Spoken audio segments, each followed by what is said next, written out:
Hello, everyone. My name is John Spihari, and we're back for another Legends of Lightning Meet the Makers with Resolvr. And Resolvr is actually a semifinalist, so congratulations, guys. You're part of Thanks. the Right. 21. Yeah. Yes, yes. Amazing, amazing. I was saying backstage that from the moment that you guys posted your first thing, I'm like, wow, this is something I'm definitely going to keep my eyes out for. So on my books, it's definitely one of those projects that I expected to be in the semifinals. So really great that you guys continued building in public. We'll talk a little bit more about that later. But before we get there, I would love to know a little bit about who you guys are. You're new to the community as well, Yeah. and what brought you to this point. So, Totally. Aaron, how about you? What's the Yeah. origin story? Where did your journey as a builder, as a maker, begin? Yeah. So first of all, just I want to thank you, Johns, and all the Bolt Fund team for putting this together because it really was the fire and the pressure that galvanized the team together, and I think that's what you guys are so good at is taking those creative makers and applying that heat and that pressure and getting diamonds out of it, right? Like your previous winners have gone on to do great things. So we're thankful for everything y'all have put together. So yeah, my name's Aaron, and my journey towards being a builder and a maker is a little non-traditional because I don't have a tech background, although I'm techie, and I love computers and building computers and whatnot. I'm an attorney. I have just a law practice as my day job, and but once I discovered Bitcoin, I started thinking about ways that Bitcoin would change society and specifically the justice system. It's disintermediating financial services, but I think it's also going to disintermediate legal services as well. And so, I was kicking this around for a number of years and writing and thinking on it. And then, I discovered the adjacent protocols, Fediment, and then Nostr. When that popped, everything started to click for me. It was like, okay, these are the connective tissue. These are the community protocols, right? Fediment and Nostr, the social protocols that you need to take that disintermediating power of Bitcoin and really bring it to justice and law, because that's what the rule of law is, right? This is a social construct. So you need the social protocols, and they have to be open, right?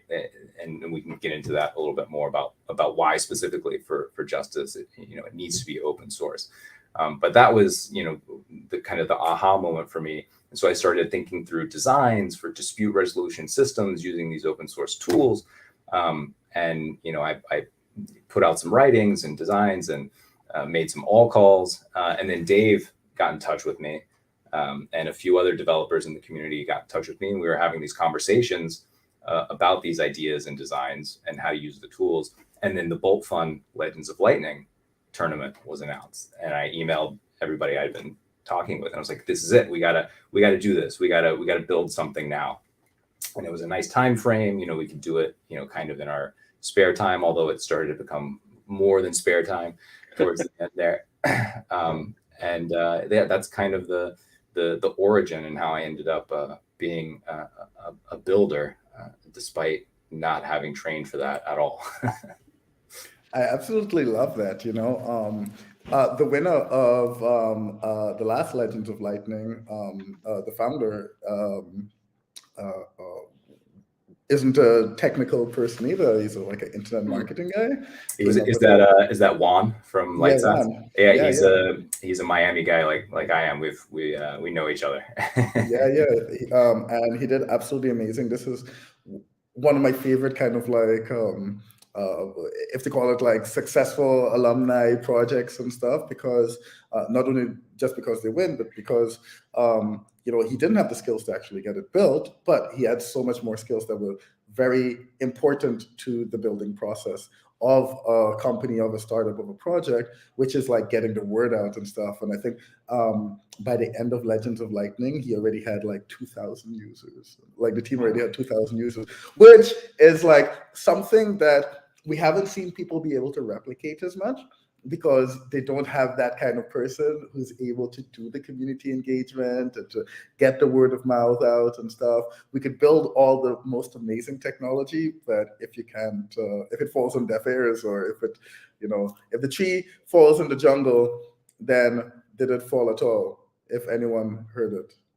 It goes something like that, right? I think that's good. You got the gist of it.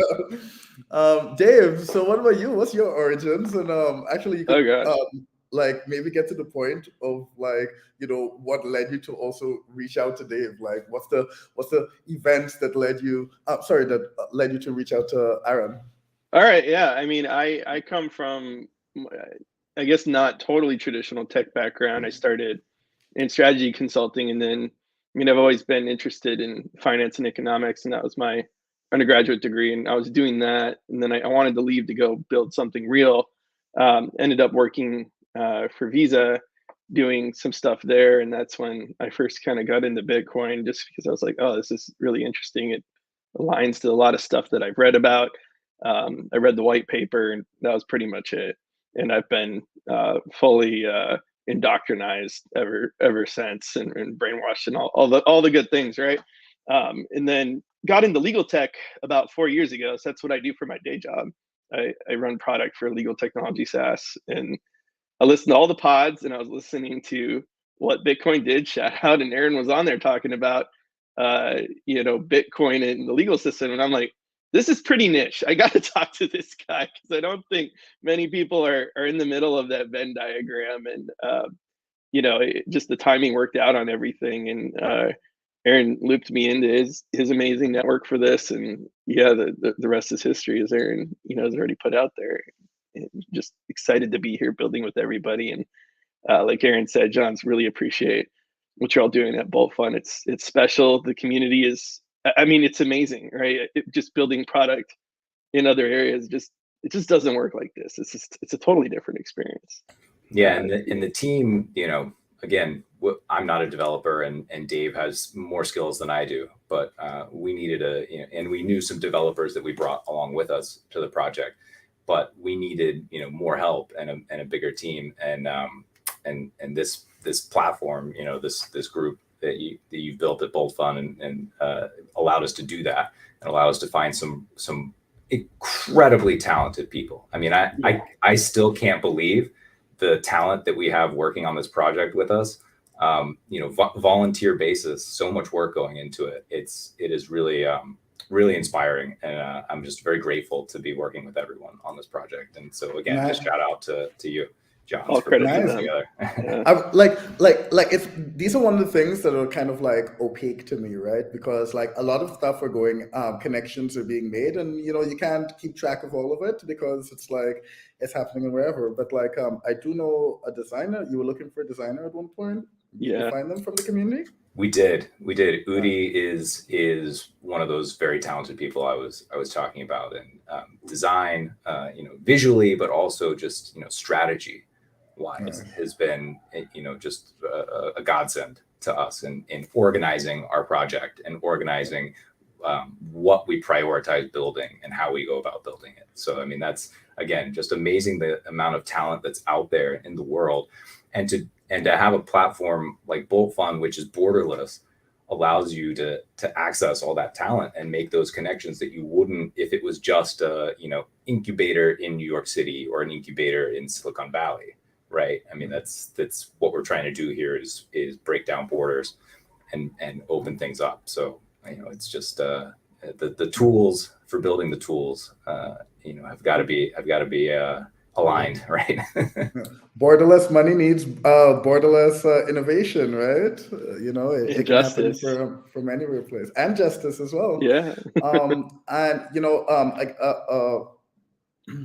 I always recommend people on any, like, we try to encourage diverse teams, and it's really great to see. You guys seem like great match as well, right? Because one on the legal side heavily, one on the legal tech a little bit in between, and then you have all the designers and stuff with the interest and developers with the interest in the challenge. So that's really great to see.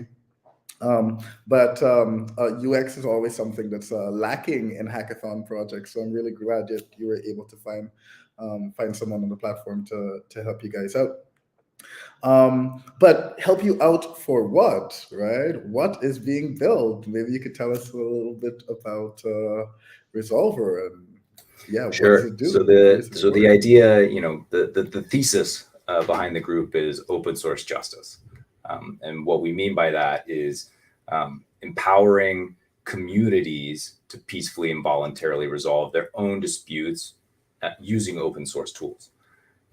And so what we're doing is we're taking, what works in conventional alternative dispute resolution, private, court type systems, and we're deploying that on open source platforms to really sever that final connection to the state and state-run courts.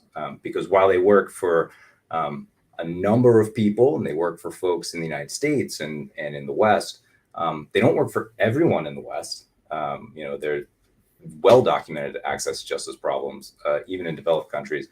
And that's not even getting into, the more than half of the world that lives under authoritarian regimes without access to justice, either because they're from marginalized communities or they're just physically, geographically separated from the seats of power where courts and justice are traditionally, meted out. And so this is our goal, is to provide tools to the communities to do that, because in dispute resolution design, in that theory, the first thing you do is you talk to the stakeholders of a group for whom you're designing the dispute resolution tools, be it the company, the employees, be it a indigenous group, be it whoever. You have to get the stakeholders to participate in the process so that you understand what the community's norms are, because that's what's going to dictate what types of tools you're going to use and what systems work best for that community. And that's why the open source aspect is so important, because these communities need to be able to take the tools and modify them freely for their own uses. Additionally, they've got to be open, because that's going to instill trust in the tools.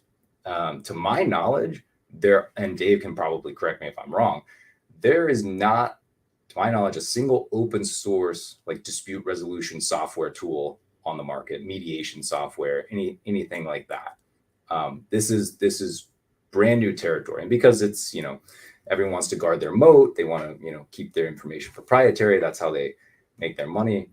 But it means that nobody can take those tools and modify it for themselves. So we're not trying to come in and dictate what tools to use for the communities. We're trying to work with the communities, get the feedback, and figure out what's going to work for them and help them through the tech and the designs. And so that first community we're working with is this community, is the open source developer community. So we've built a peer-to-peer bounty marketplace to help resolve disputes that often arise in that bounty relationship, and to drive some more efficiencies in the economy between freelancers and grantors. So that's where we're starting. That's the pilot, and we're gonna continue to build in public and seek feedback from everyone, because we need that feedback and to understand what the community thinks is most needed and what the best ways of going about designing the system are. I'm very interested in the enforcement aspect of it, because it seems like a natural fit for what do you call it? For digital communities, right? But you said like indigenous groups and such. Like, how would that actually work in like meat space and not just like that digital realm? How do you enforce those results or whatever? Yeah, the enforcement is the key, right, to severing your private adjudication system from state courts, because conventional arbitration, if one side decides not to go along with the arbitral award, the other side has to run to the court to get it enforced. And so now you're back in court with, you know, the coercive power of the state backing up that enforcement. So that was the issue that I was struggling with Bitcoin. What was justice going to look like on a Bitcoin standard, where if everybody self-custodies their own funds, you know, how do you enforce an award? How do you you know, someone harms me and there's some judgment that says, well, you owe Aaron money. How is that ever enforced if everyone is sovereign over their own funds? And essentially what, you know, we as Bitcoiners and we in this new digital society have to realize is that we still live in meat space, right? We still, you know, we can be the mountain man, you know, out here on 12 acres in the middle of nowhere, which is great. I love being out in the middle of nowhere, but we are social animals. We need community, we need structure. And if we're going to choose to live in a community, then we're going to have to choose a set of dispute resolution, you know, tools and rules that we're all going to agree to follow. And the difference is we're going to agree ahead of time on what the rules are and how they're going to be enforced, as opposed to right now where you're born into society, you're born into a country, and you don't have any say on how that's going to be enforced, and you didn't agree to be there. And yes, you know, there's this Lockean theory that there's the implied social contract, right? And but I didn't sign that social contract, and neither did you. And you know, maybe it's implied because we're still here in this community. But if we can figure out a way to make that social contract real, and that we all agree to it ahead of time, then you can create those enforcement mechanisms. So for us, for our purposes right now in Resolvr, it's all of our dispute resolution, which is crowdsourced polls on Nostr, on whether or not a bounty satisfies the stated criteria, or the solution satisfies the criteria. Currently, that's advisory, but it's public, and the whole relationship, you know, all those Nostr events are public, so everyone can see who's going to pay out and who's not, and can decide to work with, you know, whoever they want. And it's a voluntary system for now. We're working on using Bitcoin native tools like discrete log contracts to create an enforceable link between those polls and money that's custodied not by us, but non-custodially through the Bitcoin protocol. And that's heavy work in progress, and our team is working on that as we speak. But that's the part where you're going to have the voluntary agreement of the funder and the voluntary agreement of the developer. And they say ahead of time, okay, we're going to let, you know, the crowd, whoever it be, you know, random crowd, or, you know, maybe it's a set of different associations or federations or groups that we want to select as our oracle. They're going to decide whether or not the bounty has been satisfied, and we agree to abide by that.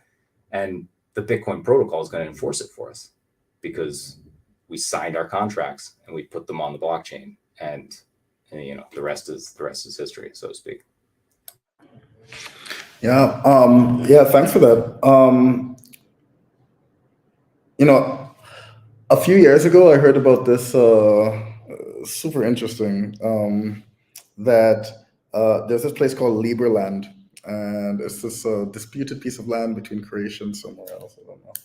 And you know, they were trying to do a whole bunch of stuff. I don't know if it was just marketing gimmicky. It's in like Eastern Europe somewhere. Yeah, I think yeah, it's like it's some river where the river shifted through like accretion, and there's a piece of land that didn't exist before that's in between two countries or something like that. Yeah. So it's unclaimed. Yeah, it's unclaimed, but no country wants to claim it because then something like this. But anyway, so this politician walks in and he's like, well, like this is Liberland now, and they were supposedly issuing passports. I think it's I'm not sure if I heard it turned into some shitcoin thing, but it was very interesting that someone could just like pull up and say, okay, I'm gonna like this place, I'm gonna print a passport for it and call it a name, and like it's a country. I just if you get I think I don't know, again, this might be misinformation, but apparently Malta recognized it, recognized the passport, and they let someone in with the passport and stuff like that. But the reason I bring it up is because it seems that, you know, in establishing communities or nations or whatever with these tools would be the kind of way to go versus kind of like trying to apply it in something which already has a very complex system that people are tied to, and all the incentives are, you know, most likely perverse and stuff like that. Which also then brings up the concept of Bitcoin for communities, the stuff that Galoy kicked off, for example, and I guess what you're doing at Fedi and Fedi Mint, with being able to kind of like, you know, spin up these kind of like different communities across the world. Maybe those communities would be the self-governing kind of ones, or that could like really benefit from these kind of tools from the beginning, because they're already baked in, or they're starting to bake in these principles of Bitcoin already. So that's getting Yeah, no, that's exactly it. And there's an interesting project going on in the United States, in North and South Carolina. There's an indigenous group, the Catawba Nation, and they've created a decentralized economic zone, kind of this private economic zone. It's like called the Catawba Des, and they're just spinning up essentially their own legal system that is Bitcoin and crypto based, to attract talent to use their system. They've adopted certain proposed like private statutes that recognize Bitcoin and give certain protections to virtual assets. So that's a great a similar example where instead of creating a court system right in physical meat space, you can create a digital one and deploy it on these open source rails. And now your nation, which is they have their own land, but it's a small amount of land in North and South Carolina. Now they can expand out, right? And so now you can think about using these tools for diaspora, right? For displaced communities and cultures that have spread across the world, but want to continue having that link to their culture and their community across borders. So it's a very exciting time to be alive. I'll say that.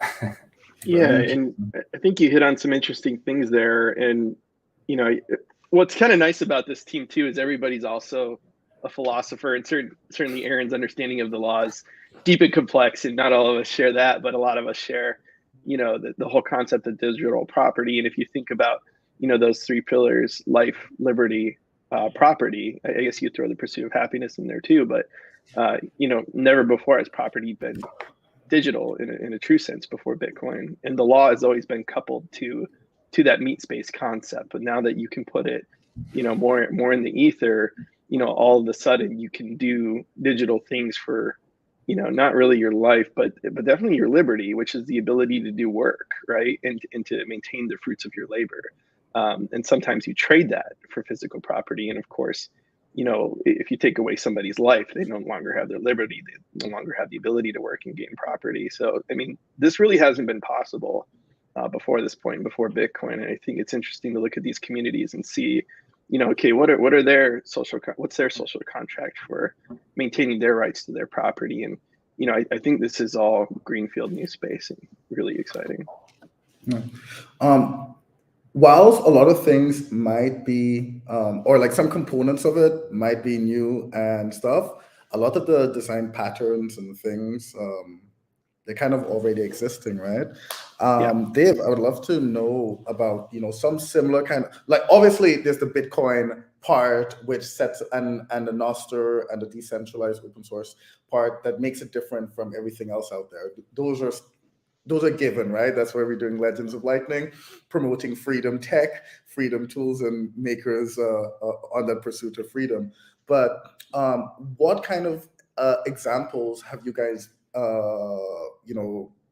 like what options are there out there in terms of the software stack that other people are using in the fiat world? Yeah, so it's a great question, and I'm sure Aaron has some experience with this too. But in the legal tech industry, there's sort of this burgeoning field called alternative dispute resolution, or it even goes along with alternative legal services. So what they're doing is they're taking components of the legal process. So if you think of it as an assembly line, right? You intake some kind of a legal issue or a matter. You gather evidence for it. You see if it's worth pursuing to a further extent, or even litigating on that issue, or seeking out mediation or arbitration. And there's a whole industry out there in the fiat world for taking small pieces of that. It could be just evidence gathering. There's certainly lots of tools out there for that. There's lots of tools for mediation and virtual mediation happening. But I think that's taking that traditional analog process where none of that's codified. It's very difficult and expensive to transfer property. So there's good reasons for it is existing the way it does now. But that's a big trend in what we're seeing. And some of those services, they're optimizing that. They're automating small pieces of that. Drives the cost of that down. But again, I think of it sort of as, well, if I'm going to send you a letter, and a lot of there's a saying, sort of the legal industry floats along on a sea of paper, right? Essentially what they're doing is they're copying down that letter and getting a cheaper horse to send it from point A to point B. They're not truly sending it over the wires and making it digital. And yeah, the parts of it are digital, but I think the analogy holds up. You're taking that old system that has existed since, I don't know, Aaron, the Magna Carta, something like that. It hasn't changed a whole lot since then. And, you can take that process and put it in a database and build programs against it. But again, I think you can, something that a lot of Bitcoiners would understand is, how the fiat system works now. I think there's lots of parallels there with the law.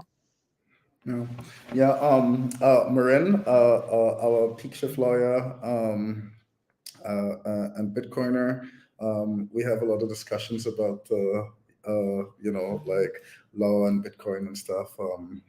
And my background before, most of my career, I've been like programming. Don't get a chance to do as much of that now, but we were talking about how code and like the written law are kind of like similar, or contracts. Like when you start writing down a contract, he's like, because he's taking this section, and he's like, oh, I'll grab it from this other contract and stuff, and then it's like, oh, this is like code libraries that you're just like plotting into place and stuff like this. And then I was explaining to him the concept of like a code interpreter, right? And like on the machine level, it takes your JavaScript or Python or C++, it interprets something that the machine can kind of like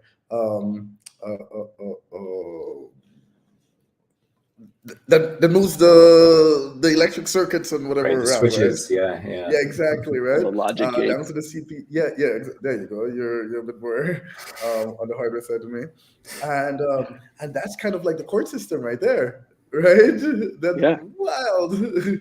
Right. So the legal contract, just words, and then the CPU court system. It's crazy. Lawyers are the code interpreter, and you're taking natural language and they're transforming it to discrete and running it through the legal operating system. It's a great analogy. I love where you're going with that. And I yes, as a lawyer, I have these conversations and debates too with fellow technical lawyers. It's like, is code law, right? And it's like, do we want code to be law? Because there is something about like, there's this concept of jury nullification in the United States, where yes, the letter of the law, that's a crime. And if the jurors are following the law and applying the law, they should convict that defendant. But there's also this concept of, you know, a higher morality, right? And an understanding of circumstances. And it is still within a juror's right in the United States. Although if you say this in jury selection, you will get removed. But it is still within a jury's right to just say, we're not going to convict because we think this is just inherently unfair, the way that this law is being applied. So that's human, right, is the human element that you need, and we've lost it in the law, essentially in the court system, because our communities have spread out, and so now a jury of your peers might not really be your peers that share all the same norms that you do. There's been some interesting studies that I read about, you know, before the turn of the century in the United States, the so-called Gilded Age, where, you know, robber barons and inequality, justice was actually much more equal then, because you can think of this as a time in New York City when you had massive immigrant populations all living together. Well, those immigrant populations were actually, you know, getting elected to like the local prosecutors positions and things like that. And so, you know, everyone knew each other. The prosecutors knew, you know, what was going on in everyone's life. And, you know, the incarceration rates were much lower than they were now, even though it was this time of great inequality and discord and strife. And that just had to do with, you know, that community of shared norms and knowing your neighbors. So we've lost that a little bit. And I think, you know, there's a tendency with, you know, the digital world to say, oh, well, it's disconnecting everyone. It's like, but it doesn't have to. We can build tools to connect and create community. You know, Bolt Fun and Peak Shift is doing that. And like I said, Fediment and Nostr are doing that. And the folks who are working on these protocols and platforms are trying to build the community, those sovereign communities. So I'm excited to be here and be a part of it. And I just feel very grateful. So thanks again. Most definitely. You know, in explaining that, you know, with the people in the local communities and those immigrant communities are getting elected and stuff like that, it's one of those scaling problems, right? You scale to like the communities grow, they kind of disperse. A bunch of people start mixing in. It's urbanization, cities, right? Cities form. So that's the good and the bad, right? I do see people kind of like moving. We've gotten a bit philosophical with this, but I'll bring it back to something soon. But yeah, so what? Yeah, so with the cities, there's a good and bad in it, but it also starts bringing up a coordination problem, right? And I think that's one of the things that I identified with the project Resolvr, is that you know, that en masse coordination can be resolved. There you go. Bitcoin does that on a protocol level, right? Coordination of people with who might not like each other, who may not care about each other or anything, and it kind of like enforces those things on the machine, on the protocol level. So what other applications besides, you know, this bounty tool that you guys are making and for freelancers and whatnot, what other kinds of applications do you guys see? For example, like voting systems and stuff. That raises some very interesting challenges in itself. But I'm sure you guys have been thinking through all this, so would love to hear from you. Yeah, Dave, if you want to, I know Dave stays up at night thinking about, you know, the multiverse of dispute resolution. Let's go, Dave. What you got? Quick fire. Okay, I mean, you know, you could start with sort of this open source bounties, remote and freelance work, and then you could think of different communities, right? So I like that angle we're taking now. What are those communities? And sort of to your point, John, there's been this dispersion physically. You know, it's not hard to get from A to B anymore. Maybe in the past you could flee and go to unexplored territory or somewhere else, and that barrier just doesn't exist anymore. So it has to be one that's in, you know, the intellectual realm. And, you know, what are those points where things are aggregating? Well, you know, I think it's where business is done and where communities meet and talk to each other. So you could think everything from, insurance companies, and they have to talk to each other. And Aaron has a great example in his white paper of, in Israel, the Benoam, being one of those communities where insurance companies come together to settle those disputes between each other because it's much cheaper, faster, better than going through the state-run system. I think there's a lot for, online dispute resolution services like we're doing now. I actually think an interesting one is going to be around microtransactions, and I know that's sort of a buzzword that's been beaten to death in the Bitcoin area. But if we think about AI and GPUs, you're basically setting that GPU on fire. I heard that somewhere else, is not my term, but for a few seconds, right? And getting back some compressed intelligence. Well, they're charging for that every month, not by the drink, not for setting it on fire for 10 seconds here, 10 seconds there. And how do you settle those disputes? How do you settle disputes between mining companies and energy companies, Bitcoin mining companies, I mean, right?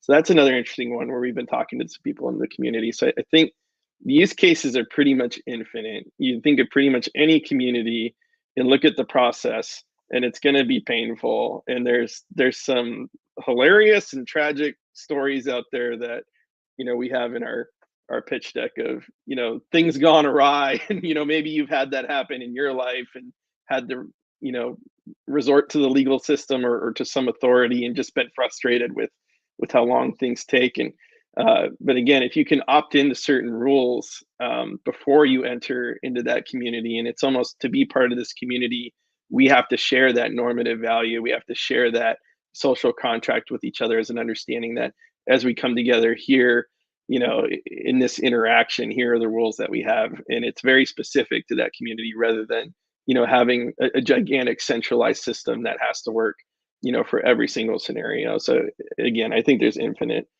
cases, but underserved communities, global communities, cross-border disputes, anywhere there's physical friction or complexity, I think it's just limitless.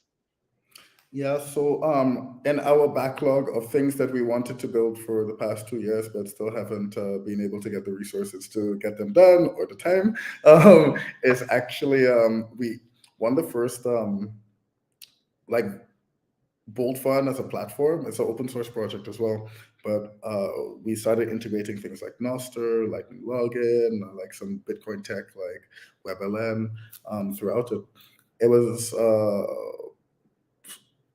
wanted it to be kind of like an experiment to see what it would take to build a client-side Bitcoin application, right? That's a lot more difficult, right? It's a lot more difficult for a variety of reasons, keeping things non-custodial, the APIs are not available, people don't have nodes, etc., etc., etc.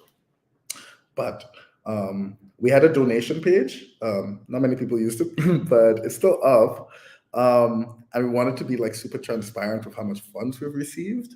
But then the goal for those funds were so that people could select like eventually like who gets prizes and what hackathons we organize and stuff like that. And then people could like put in proposals as well, and it could be voting on there. We always imagine like community, like in our very first hackathon, we wanted to do like community voting. It didn't quite go as planned and stuff, so we had to scrap it.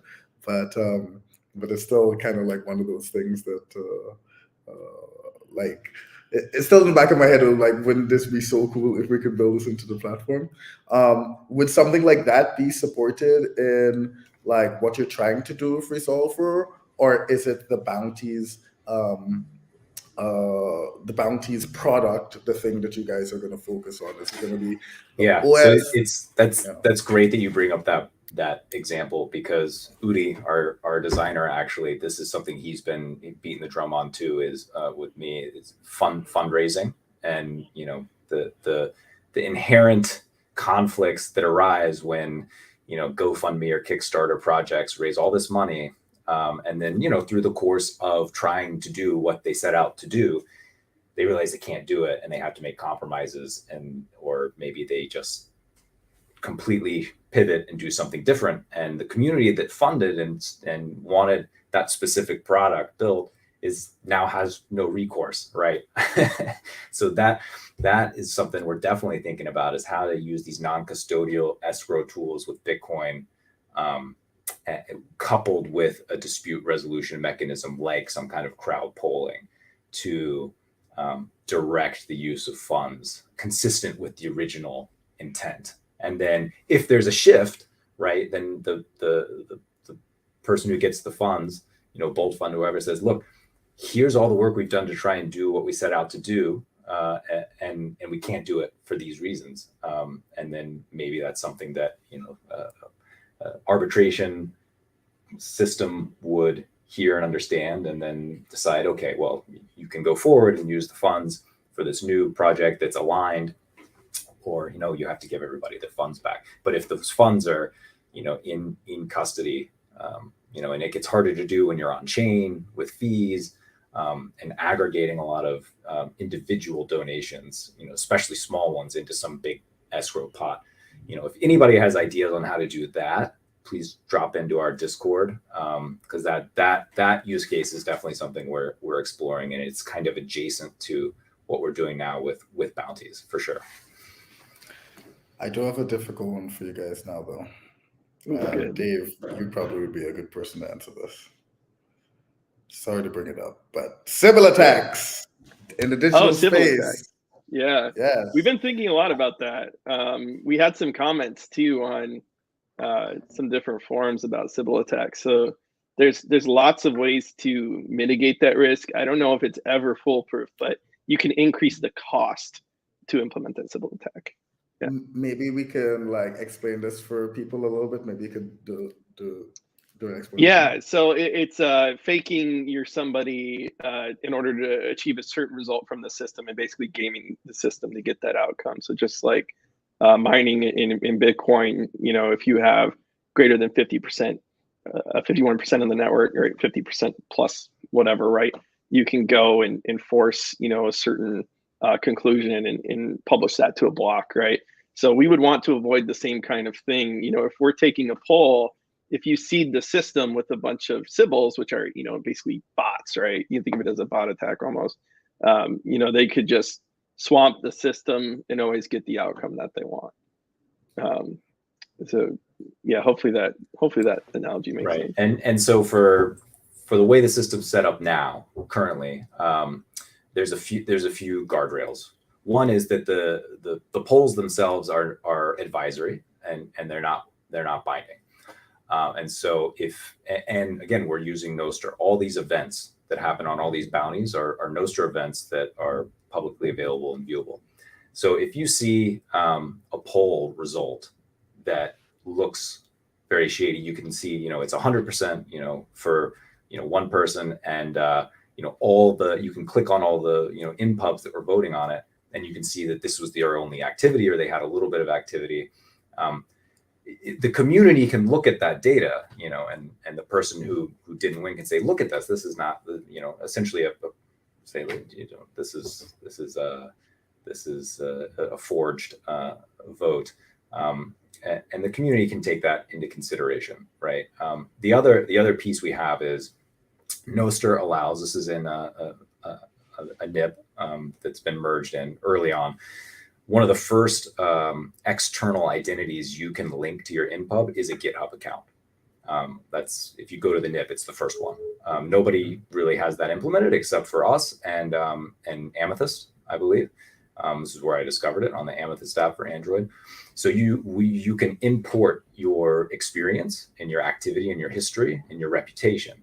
And so if you see a lot of bots that don't have GitHub links to accounts that they own and control, or they maybe have links to GitHub accounts with very little history, right? And it's easy to spoof commits, etc., but I think harder to do that over a long time period, right? Someone would have to be doing a very, very, very long con to get something that looks so that those are the guardrails that exist currently. We're working with the tools we have, and in the future, there KYC. Wait. No. You don't. Some community might want to.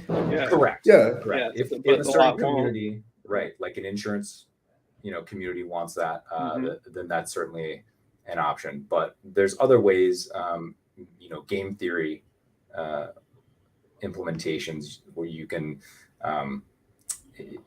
set it up so that folks voting have to stake a certain amount. Right now, actually, that's part of the gate, is that it's a zap poll, and we have the zap set pretty high.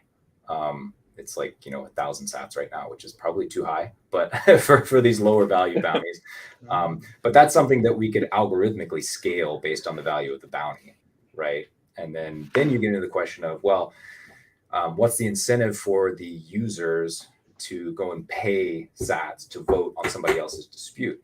It's like, well, because it's a bilateral, they eventually, if they are a developer or a grantor and they're, engaged in bounties at some level or engaged in freelancing at some point, might want to avail themselves of this system as well. And so while it may not be a direct financial benefit for someone to vote and spend, 1,000 sats to vote on a dispute, indirectly, they're contributing to a community that they know they can call on when they themselves have a dispute. So that's something that's also key to private dispute resolution and enforcement, is having systems where the stakeholders are, in multiple roles and in those in shifting roles, and so they can see themselves, see the shoe on the other foot. That's part of the incentive structure. Very interesting. Yeah. I'm going. Sorry, Dave. Oh no, I was just gonna say, just to compliment that. Yeah, we're taking literal satoshis, right? Having that be part of it, which we all know is digital property. It's energy, right? Just like a miner would have to consume electricity. We're requiring sats to get that in there. And then our proof of work is, what work have you done on GitHub? What work have you done, in Resolvr or another platform? And we can inherit that proof of work onto the platform, just via these NIPs or an API. I mean, as you brought up that there's like so many directions I see this. I have like a bunch of ideas on this. It's the game theory part of it. Well, it sounds like we need another call, or of course. Yeah, the Discord's open. Jam session. Yeah. Well, Bullfront has Hangouts as well, guys. You can do that too. It's out in the open web. No, but very, very interesting stuff. Sorry, I'm like, you just got my brain kind of like so many ideas. Right? Okay, so how about this? One thing is that maybe at some point you have to if you're using the Noster identities or whatever identity system that you're using, eventually perhaps some kind of reputation system thing, which I don't necessarily like, but it's the freest option, the cheapest option for someone who doesn't have money to stake, for example. And I know proof of stake kind of gets some bad rep when it's used to secure a blockchain, because but in these kind of financial transactions and stuff, I think it does make sense, like these work. Right. And there's a difference between reputation on the one hand and identity. When we're thinking about like KYC, you can stay anonymous or pseudonymous and build, reputation and history. Yeah. Like when I say identity, like literally, it's like an identifier for like an NPub or whatever. But you're definitely right. Those two things can be separate. This is amazing. I do have a couple more questions if you guys want to stick around that last 10 minutes. I think we definitely went over, but hopefully it's not. Okay, so amazing project that you guys have built.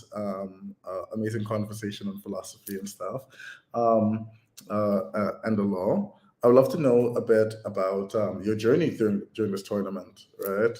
You said that it helped you kind of like direct and find people and stuff, but like, how's the experience been for you guys? And like, what were you guys able to like achieve in that time? Where did you start from? What were some of the difficult aspects of it for you? A lot of the time, teams are uncomfortable with building in public, for example. So yeah, how's it been for you? What do I'll you let guys say? Dave go first, and then I'll follow on. Yeah, building in public's new for me, but I love open source. I think it's great. I think open source always wins. I think with proprietary stacks, you can get maybe slightly further faster, but then just the power of the open source community will overtake it just by sheer force of numbers. So, I love that it's building the open. It is very new for me, but at the same time, I think what we want to build here is something we want everybody to go and be able to access and use. So I think it's very much in line with our ethos. So, while a new experience, I think what we're building here completely aligns with that philosophy, and that's been great. And just, as far as the process of building, and I think other people in our team have said, there's hackathons where you lose steam. This one has been the opposite, maybe. And I don't want to say we didn't start strong. I think we did, but there's been momentum throughout, and it's just been incredible to work with our team, and I can't say enough about them. The nights, the weekends, pushing code at 1 or 2 a.m. is not unusual for people on the team here. And I think there's no immediate gain here. I think everybody's in it for a reason for being, right? And that's been amazing to have that alignment. And I was kind of joking that everybody on the team is also a philosopher, but I think when you align on a deeper meaning on something, you get that energy to push through that, and it sustains you rather than drains you. And that's been the biggest part of it for me. I appreciate Yeah, that. no, I echo all that, and we did start off strong, but it's a long sprint. It was a 2-month process, and we started basically right at the beginning of the 2 months with the core of the team, and what has become the core of the team joined some folks right at the end, who really helped us push the code right over the line and jumped in with both hands. But what's really great about building in public is, of course you get the feedback from all corners immediately, but like on Bolt Fund, you can go to the project page, Resolvr's project page, and you can see if you're consistently putting out updates, you can see the development and the thought process, and where the blockers were and where we had to shift course and pivot with the tech a little bit. And we had some personnel changes along the way, and that shifted our plans a little bit, just based on who you have and what you can actually physically build and ship, right? But I think that process of building public for me, of course, as an attorney, has been super new and exciting, because attorneys are always very guarded, right? Everything's confidential and private, and this is our work product. And even amongst we share our work product with our friends who are attorneys, but it's like, well, I don't want you to take my work that I've developed over years and go put it out there. And this has because it's an adversarial system at the end of the day, right? Whereas the open source community is really, it can be adversarial, for sure, and there's competition, don't get me wrong, but I think it's that synergy of being able to help everyone, and it's the rising tide meme, or it lifts all the ships.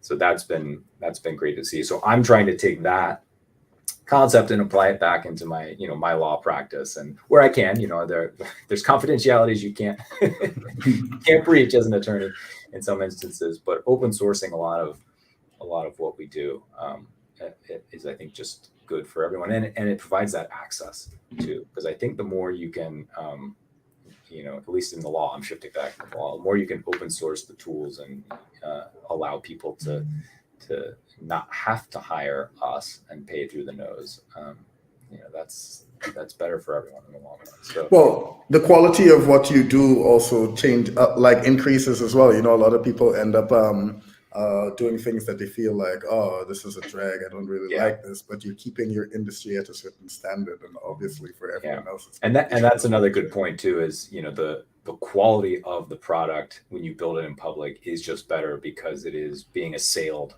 constantly in some instances, and you're always taking in that feedback, and if you have good a good mindset about internalizing the feedback and not being defensive about it and really grappling with what the questions and the feedback and the issues are, then your product does become stronger and better for it. Right. Exactly. Guys, thank you so much. Anytime I have a dispute, I know where to come now. That's right. Everybody bring all the makers. Everyone on Bolt Fund should come, and if you've got a little issue, a big issue, put it on resolvr.io and see if it gets solved. All right. Let's see. Where should people find you? You want to drop some ads? Yeah, resolvr.io is the homepage. You can also just go to our Bolt Fund profile, Resolvr, and you've got links in there to our Discord, which is open for everyone. We do weekly team calls that we stream on zap.stream over Nostr every Monday at 1 p.m. Eastern. So everyone can join, listen to that, watch that, join along in the chat on the side and provide commentary. You can check out Chris on our team has proposed a Nostr improvement proposal for bounties, NIP 43. And so that is to standardize all the events related to the bounty so that all of our clients can be discovering and fulfilling bounties. Right. And not all clients, of course, want to do that. And it doesn't make sense for some, but we're trying to standardize that process. He's actually taken it and he's working on another project where he's implemented bounty discovery too. So the interoperability is definitely a turbocharge. So check out that NIP and provide commentary on that. Anybody who's got Nostr chops. So thank you. Thank you so much, guys. Really appreciate it. Thanks for spending the time sharing your experience, your origins, and advices to everyone. Really enjoyed the discussion there. I think a theme of it is although we can create these systems and stuff for coordination, there's also this little intricate part of humanity that we might have to think about weaving into what we're building. Thank you so much, Aaron. Thank you so much, Dave. Yeah, thanks, Johns. Really appreciate it. Yeah, thank you. It was a pleasure. Take care, everyone. Until the next Meet the Makers next week. And I guess by that time, we'd already found out who won. So good luck to everyone out there. Yeah, good luck to everybody. Yeah, thank you.